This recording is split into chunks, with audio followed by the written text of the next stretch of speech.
হরে কৃষ্ণ, রাধে রাধে। মৌমিতা পরিবারে আপনাদেরকে জানাই অনেক অনেক শুভেচ্ছা ও অভিনন্দন। আজকের আলোচ্য বিষয়টি হচ্ছে জয়া একাদশীর ব্রত মাহাত্ম্য কথা। তার সঙ্গে জেনে নেব একাদশীর পরের দিন পালনের সময়। শ্রোতা বন্ধুরা, আজকের এই ভিডিওটি আপনারা প্রথম থেকে শেষ পর্যন্ত মনোযোগ সহকারে শ্রবণ করুন, আপনাদের কিন্তু অনেক ভালো লাগবে। তাহলে চলুন বন্ধুরা, শুরু করা যাক জয়া একাদশীর ব্রত মাহাত্ম্য পাঠ।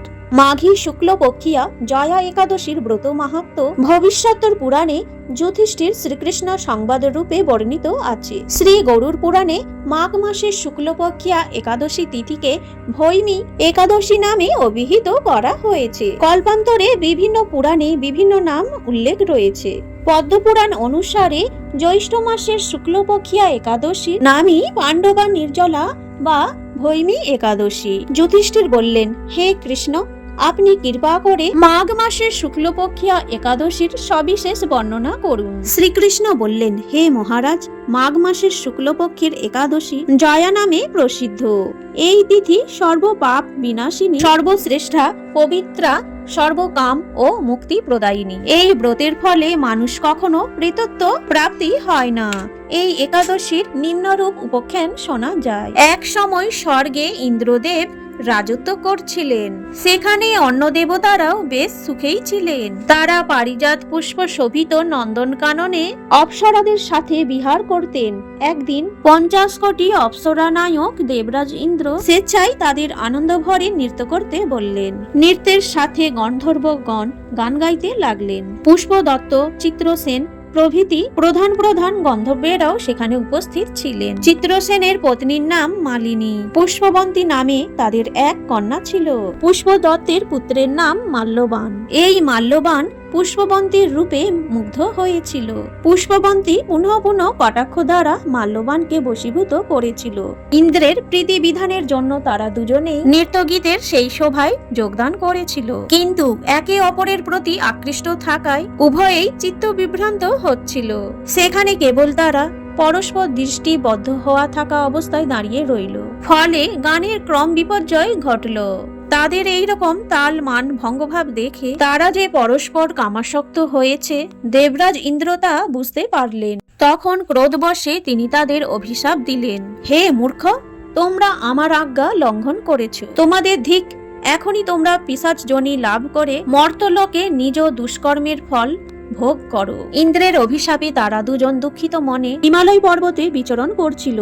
পিশাচ হওয়ায় তারা দুঃখ ভোগ করতে লাগলো। হিমালয়ে প্রচন্ড শীতে কাতর হয়ে দুজনে নিজেদের পূর্ব পরিচয় বিস্মৃত হলো। এইভাবে অতি কষ্টে সেখানে দিন যাপন করতে লাগলো। একদিন পিশাচ নিজ পত্নী পিশাচিকে বলল, সামান্য মাত্র পাপ করিনি, অথচ নরক যন্ত্রণার মতো পিশাচ প্রাপ্ত হয়েছি। অতএব এখন থেকে আর কোনো রকম কোনোভাবে পাপকর্ম করব না। এইভাবে চিন্তা করে তারা সেই পর্বতে মৃত্যুপ্রায় বাস করতে লাগলো। মাল্যবান ও পুষ্পবন্তীর পূর্ব কোনো পুণ্যবশত সেই সময় মাঘী শুক্লপক্ষিয়া জয়া একাদশী তিথি উপস্থিত হলো। তারা একটি অশ্বত্থ বৃক্ষতলে নিরাহারে নির্জলা অবস্থায় দিবানিশি যাপন করলো। শীতের প্রকোপে অনিদ্রায় রাত্রি অতিবাহিত হলো। পরদিন সূর্যোদয়ের দ্বাদশী তিথি উপস্থিত হলো। জয়া একাদশীর দিন অনাহার ও রাত্রি জাগরণে তাদের ভক্তির অনুষ্ঠান পালিত হলো। এই ব্রত পালনের ফলে ভগবান বিষ্ণুর কৃপায় তাদের পিশাচ দূর হলো। তারা দুজনেই তাদের পূর্বরূপ ফিরে পেল। তারপর তারা স্বর্গে ফিরে গেল। দেবরাজ তাদেরকে দেখে অত্যন্ত আশ্চর্য হলেন। তিনি জিজ্ঞাসা করলেন, কোন পুণ্যের ফলে তোমাদের পিশাচত্ব দূর হলো? আমার অভিশাপ থেকে কে তোমাদের মুক্ত করলো? মাল্যবান বললেন, হে প্রভু, ভগবান বাসুদেবের কৃপায় জয়া একাদশীর ব্রতের পুণ্য প্রভাবে আমাদের পিশাচত্ব দূর হয়েছে। তাদের কথা শুনে দেবরাজ ইন্দ্র বললেন, হে মাল্যবান, তোমরা এখন থেকে আবার অমৃত পান করো। একাদশী ব্রতে যারা আসক্ত এবং কৃষ্ণ ভক্তি পরায়ণ তারা আমাদেরও পূজ্য বলে জানবে।